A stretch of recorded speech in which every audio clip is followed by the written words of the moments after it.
Oren Epstein, thank you so much for joining us on the Plant Trainers podcast today. Thank you guys so much for having me. I'm so pumped to be here. We are pumped too, and you're at your business. You're sitting in front of a chalkboard. It looks super cool. It looks super like what's that word when art's not really art? Yeah, not Yeah, that art. not that like it looks a little bit artistic-y behind you, and people can check that out on YouTube, which is super cool.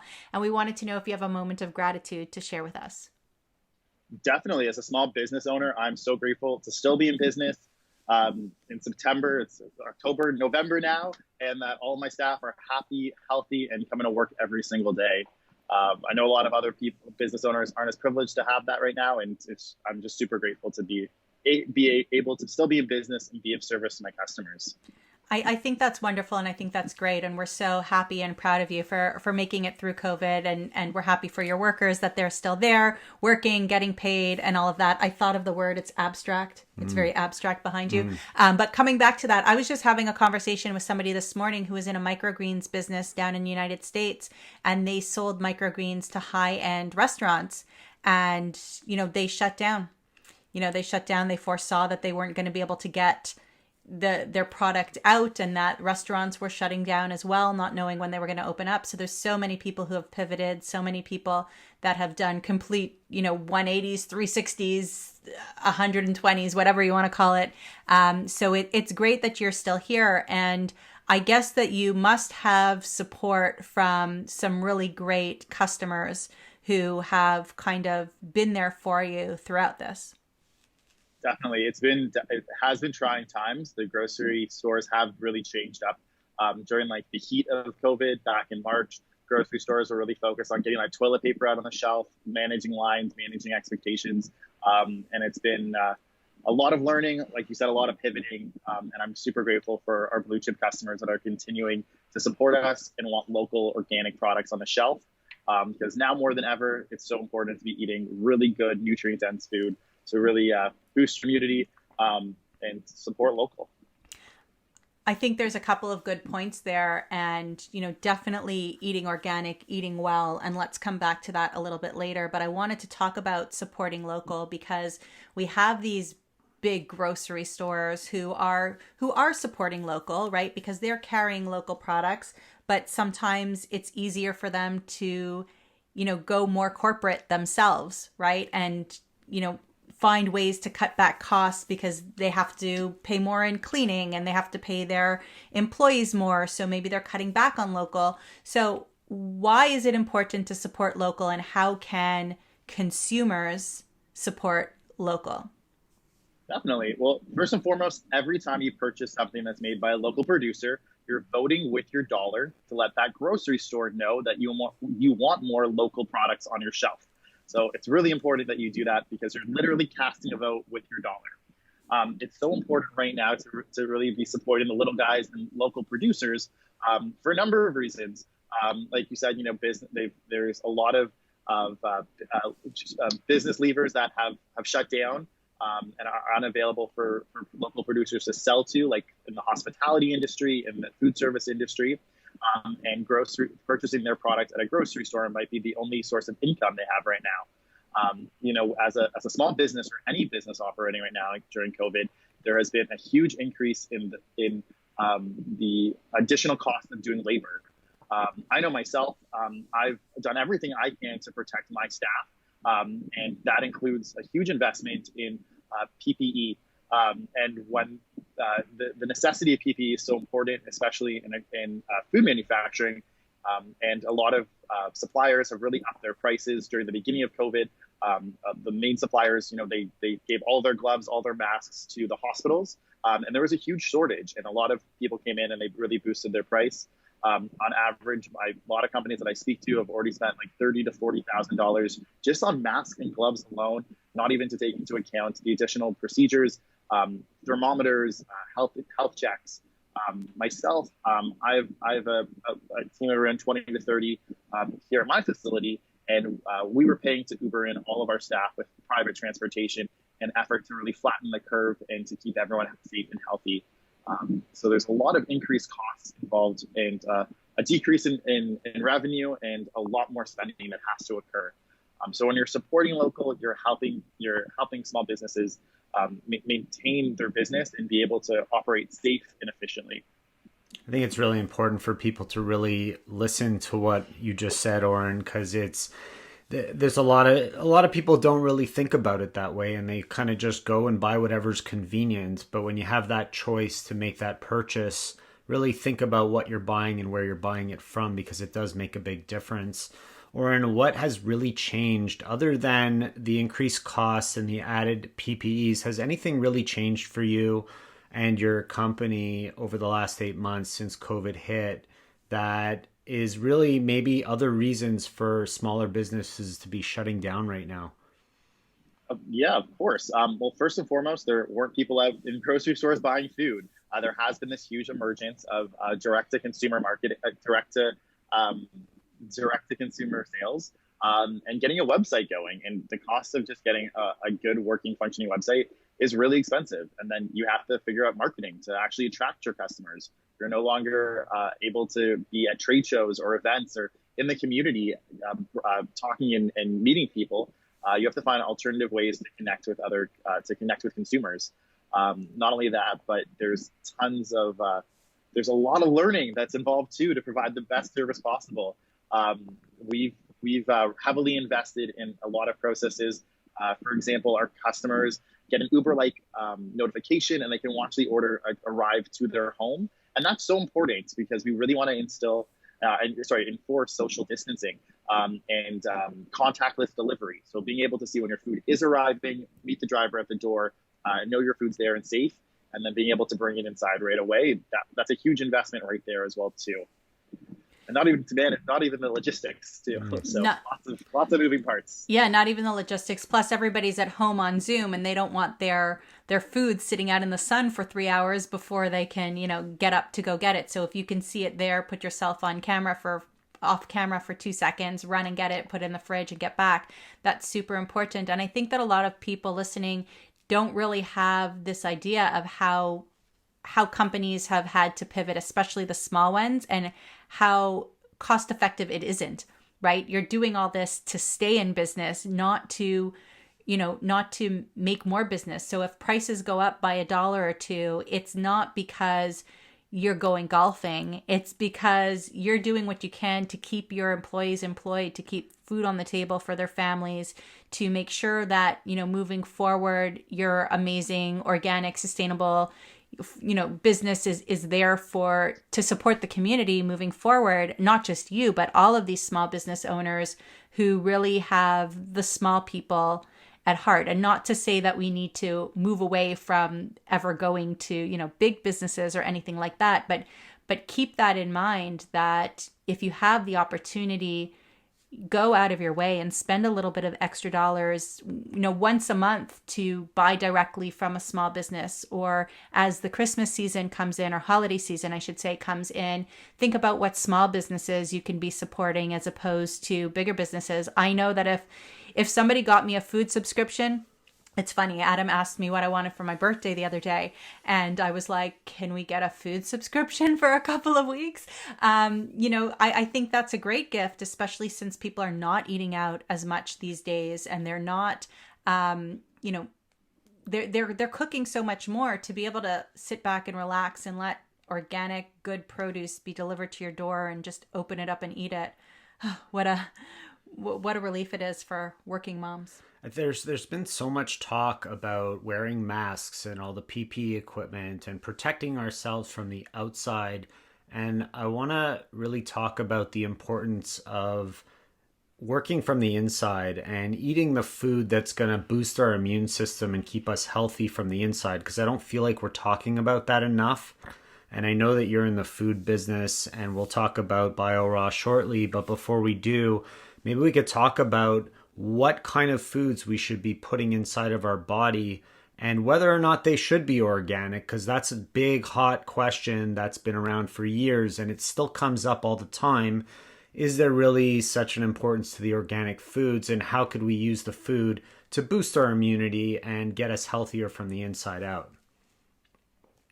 Definitely. So since the onset of COVID, one of the things that I really recognized and saw right away was, yes, of course, Our public health agencies are not telling us the importance of getting outside, taking our vitamins, eating real nutrient-dense food, just eating real whole foods, whether it's plant-based or not, just actually staying away from processed foods. But it's so important to eat, in my opinion, it's so important to eat organic food. I've taken a really holistic approach to veganism in the sense that you can't be producing an a vegan product, if it is not protecting the sanctity of the soil, not protecting our land, not helping save the bees, and that your business practices aren't actually aligned with what it means to be a kind company. First and foremost, I set out to create a business that was B Corp certified and really taking into account where our suppliers are sourced, where my staff are from, how we power our facility with 100% green electricity, to the packaging that we use that's 100% compostable.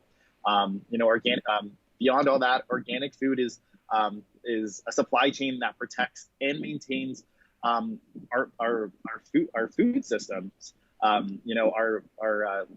biodiversity of the land is extremely important. Organic food production and organic farmers help save the bees, help help with the quality of the land and the soil for future generations to come. Not only that, but I'm of the firm belief that a lot of chronic illnesses are from the increase of pesticides and GMOs in our food. And it's really important, if you have any ailment or you're trying to eat better, to really try to stick to an organic diet that promotes real fresh foods, local as much as possible, non-irritated foods that are nutrient dense and substantial. So as somebody who works with local farmers and local produce, for the everyday consumer, what kind of questions or what kind of things do they need to look at to then judge whether that supplier is the right supplier for them? Definitely. Well, first and foremost, organic certification is the only certification that's actually regulated by the CFIA. You can put a gluten-free certification on your product, a non-GMO certification, kosher, a number of other certifications, and those are all regulated by third-party companies.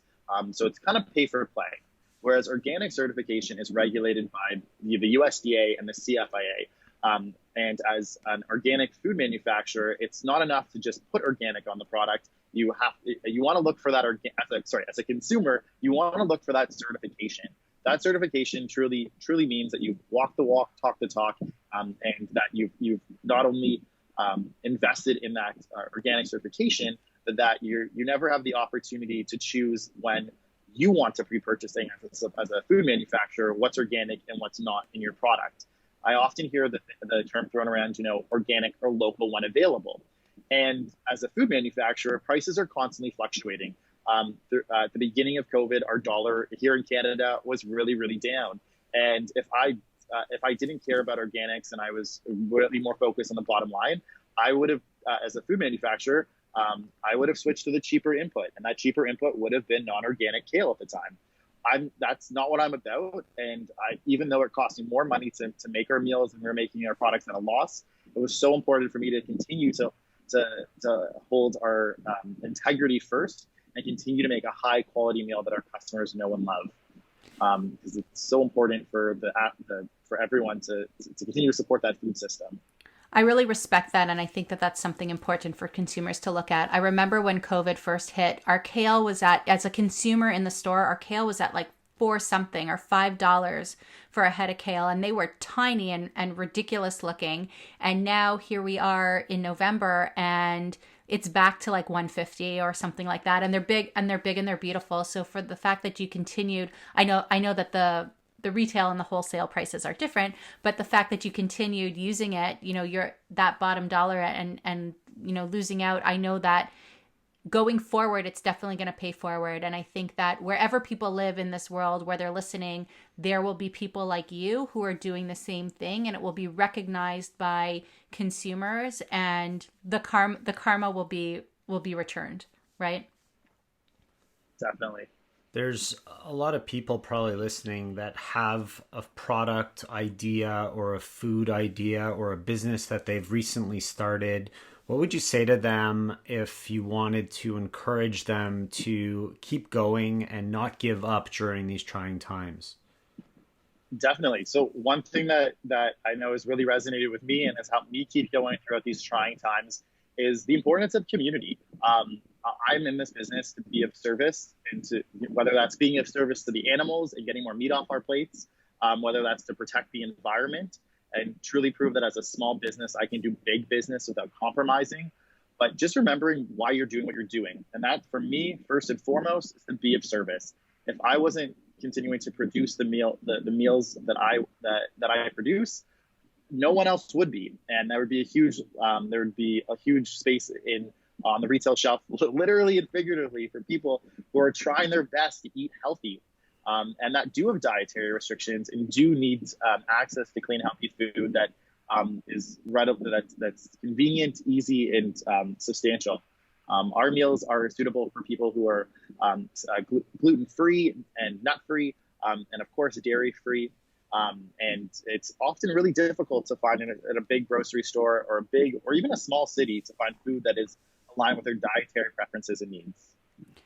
So I know that you're local to where we are now, but I want to try to think globally. So you do food bowls. So they're salads or food bowls. They contain, there's some quinoa in it too. So it's not just a salad. There's salads. They're hearty. They're hearty salads, and they're in compostable bowls that are individual bowls. So a couple of months ago, I had an event that when we were allowed 25 people outdoors, within all the proper logistics of what the city was allowing, we had those bowls available at this event. So instead of having catering where everybody needs to put their hand into or touch the same fork to take their sandwich or take whatever it is, we had these big, beautiful bowls for everybody to come by. Everybody chose whatever salad dressing they wanted that was already in there, and they took the bowl and they went and they ate it socially distanced in their own area, which was great. And I really do encourage anybody who might be having any kind of event,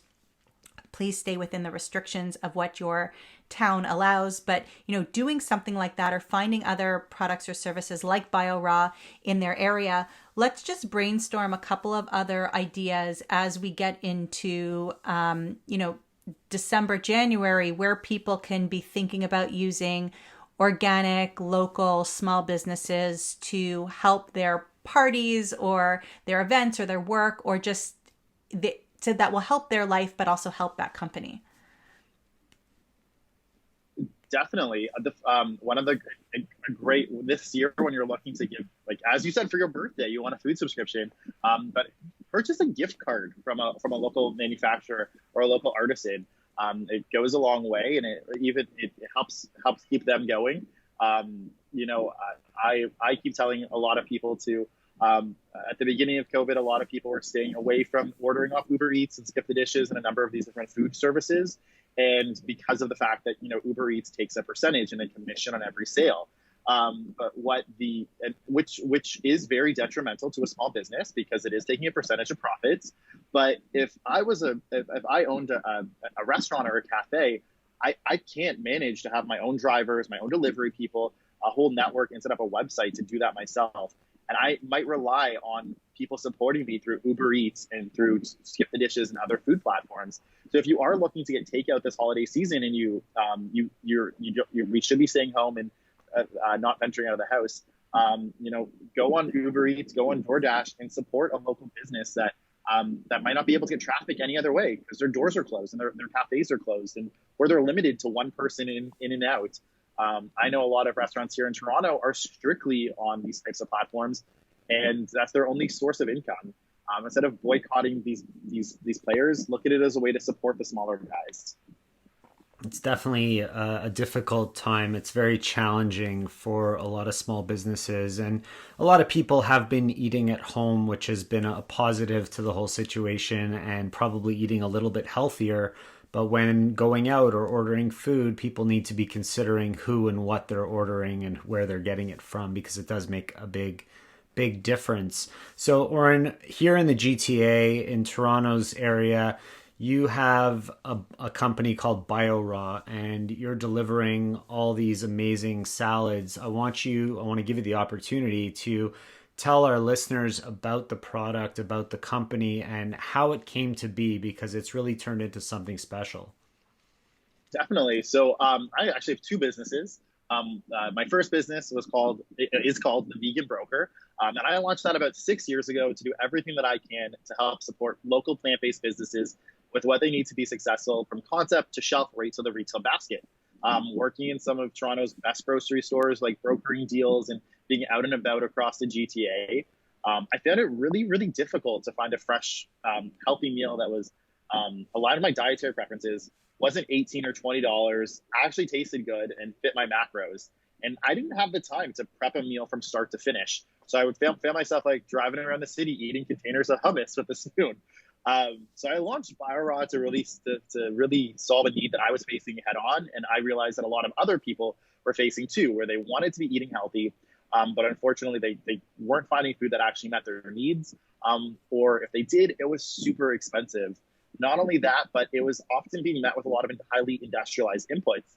A lot of these fresh concept places where you go to purchase a salad, their product isn't made. Even their greens aren't shopped in house. They're made in some huge food service factory out somewhere else. And it's not the freshest. It's not the healthiest. And I really wanted to combat that with a local option that was done with the most environmentally conscious ways possible, from start to finish, like I was discussing before, where our facility is powered by 100% green electricity. We really take food safety seriously here, with intense allergen controls, a full traceability program. So when customers find themselves in refuge, they're out and about, they don't have to opt for a bag of chips or just sliced fruit or something. Salted nuts, like real food that's affordable too. You can walk into a major grocery store and get one of my meals for about $9.99. It's often good for at least 2 meals. And it's all certified organic ingredients. It isn't filler ingredients like iceberg lettuce or brown rice, but you will find a lot of really nutrient-dense ingredients in superfoods like hemp, sprouted sunflower seeds, and pumpkin seeds, and lots of microgreens, and real ingredients like cabbage and collards and bok choy, really nutrient-dense grains that most people wouldn't want to cook up themselves, but we make it really tasty and really delicious, and have really taken the time to thoughtfully curate our meals in a way that is very bioavailable, easy to digest.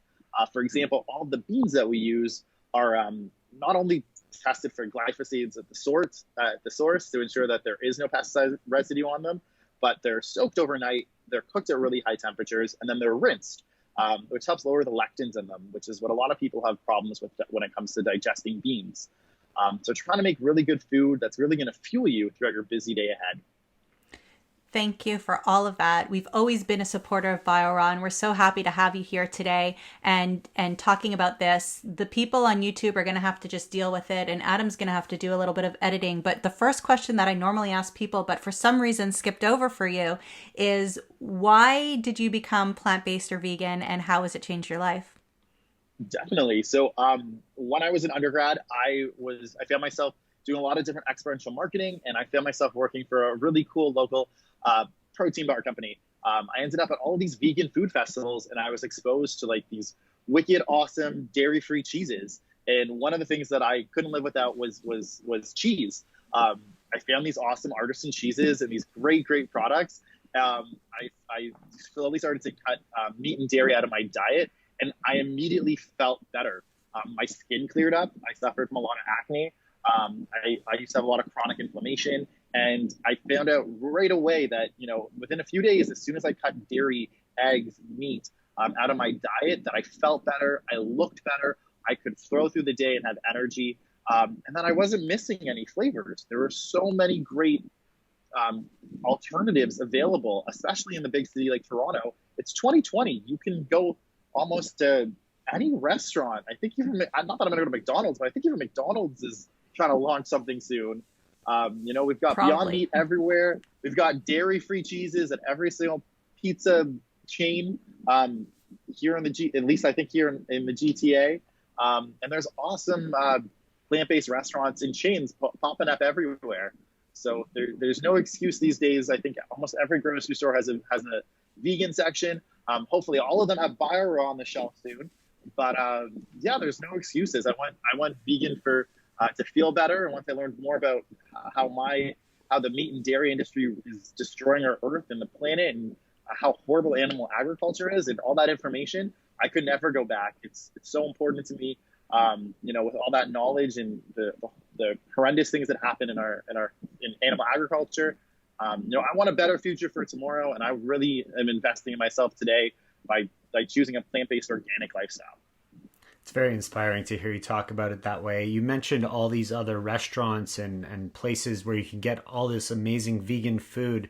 One thing I just want to remind everybody and point out is that just because food is vegan doesn't mean that it's necessarily healthy.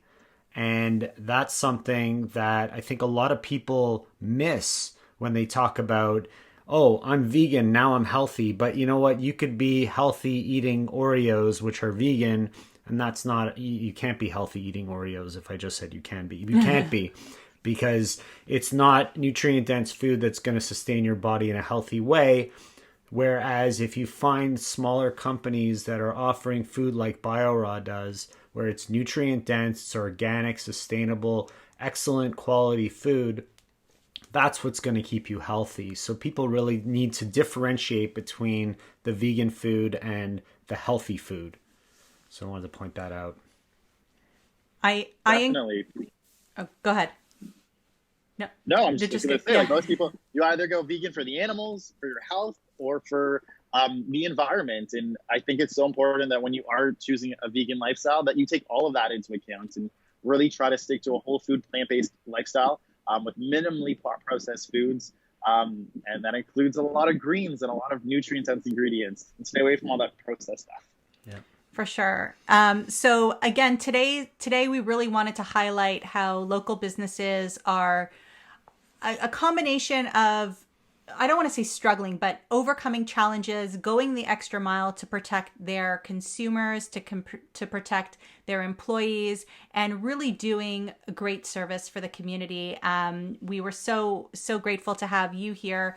Of course, from BioRaw. This is not to everybody out there, it's not a BioRaw commercial, but what I would love everybody to do right now is find something similar to this in your local area. Find who's doing organic, who's doing local, who's doing food service, who's going the extra mile and still in business that needs your business to be able to continue their business and pay their employees and support them in some way, whether it's to cater your holiday party or to get a food subscription for somebody, or just make it easier for yourself moving forward for the next couple of weeks, and take advantage of that and look for something like that in your area.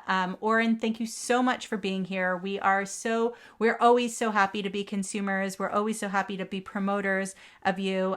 You could stop yelling at us when I tell you that I bought a salad off the shelf and didn't come to you directly. Oren, if people want to reach out, find BioRaw, or connect with you, where would you want them to go? Definitely follow us on Instagram at BioRaw, or add me on LinkedIn at Oren Epstein. Thank you guys so much for having me today. I really, really appreciate you guys. This has been wicked, and I'm super grateful for this opportunity. Yeah, we'll put all those links at the show notes at planttrainers.com. So all of our listeners, all of our watchers can check you out. Thank you, Oren, so much for being here today on the Plant Trainers podcast. Thank you, guys.